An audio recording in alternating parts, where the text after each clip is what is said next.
the show, and the guy on stage says, "Thanks so much for listening.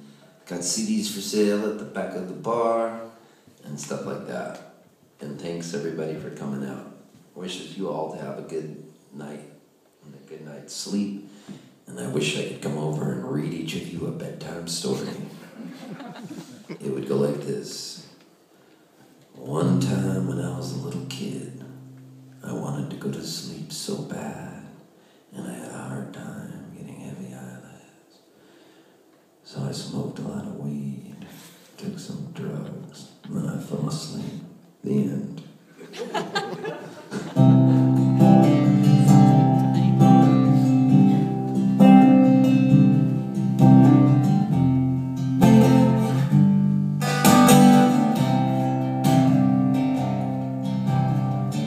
No, one time when I was a little kid, I was walking across the street and a fly landed on my head. But it wasn't a fly, it was a wasp. And it stung me. And I pulled the stinger out of my head and it was an inch long.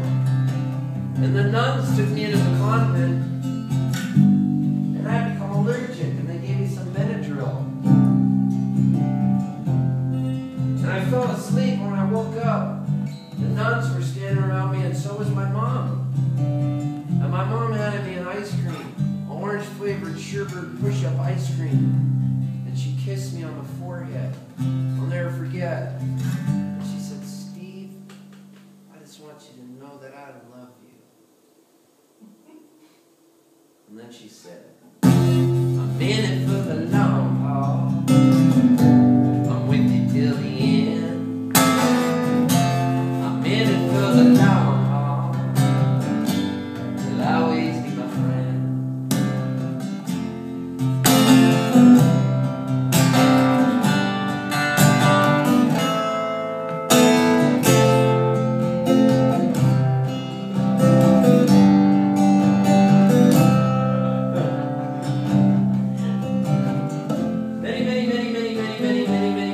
Many years later, I went away to college.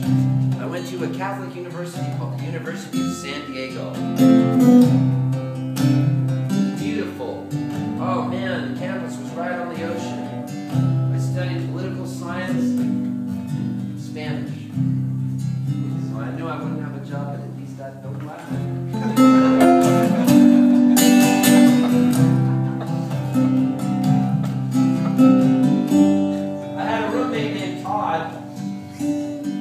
Before the internet existed. So if you wanted to look at pictures of naked people online, you couldn't do it. So you had to have dirty magazines.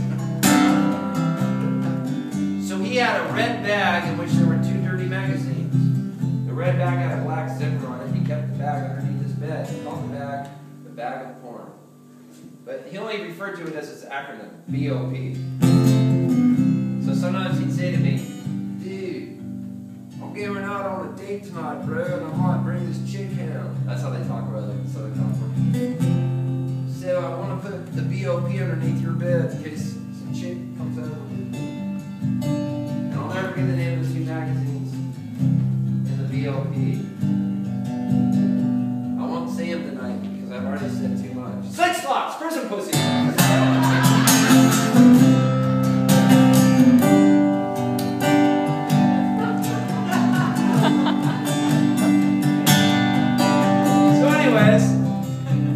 I went out that night and sure enough my lung collapsed. My lung collapsed. I was rushed to the hospital. It was my 11th or 12th time my lung had collapsed. And the doctor said to me, "We're going to have to do what's called a thoracotomy." It was an awful surgery. And I had told Todd I didn't want the BOP underneath my bed in case my parents had to come down. They would think the BOP belonged to me. So, that was nice how you hugged me. So my mom and dad came down, they were in the hospital, and the doctor said, "We're going to have to operate." My mom and dad brought the priest with them, Father Michael Murphy. My roommate Todd was there, and they put in a Valium thing inside my veins. What do you call that? An IV? I almost said they gave me a Valium enema. I was thinking like a suck. They gave me a Valium IV to calm me down. And they were going to perform what's called a thoracotomy because I had all these things called spontaneous pneumothorax that are common in guys that are tall, young, and thin back when I was young. And I'm still thin right now, but I had a big growth spurt. So the priest was there, and my mom said, "Stephen, we've driven a long ways." I don't know why I'm making my mom a Jewish New Yorker now.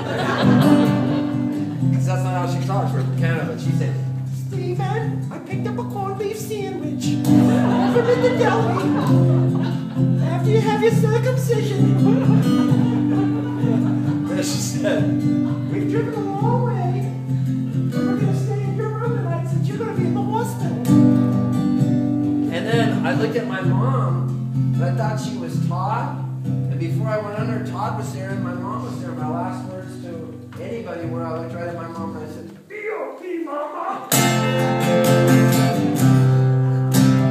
Now you gotta remember, my parents were really strict Catholic. And if they had seen Slick Sauce in prison pussy, they would have been pissed thinking that they were mine. And that's all I thought about when I went under for the surgery. When I woke up, I was in intensive care, and I felt like I was a lizard. My tongue was so dry, and they don't give you any water in the intensive care room. They just dab your tongue with a cotton swab, and I was going. And I was so high on morphine or whatever it is they give you. I looked at the priest and I said, "B.O.P." And my mom said, "What?" And my roommate Todd all of a sudden looked scared. And then I said to my mom, "B.O.P. Mama." And my mom said, "You have to pee?" And then I looked at my dad and I said, "Bag of corn." And my dad said, "You want some corn?" And nothing was making sense to me. Finally, I became the exorcist. And I said, "Get the fucking bag of corn out from underneath the fucking bed. 6 spots! Prison! Prison!"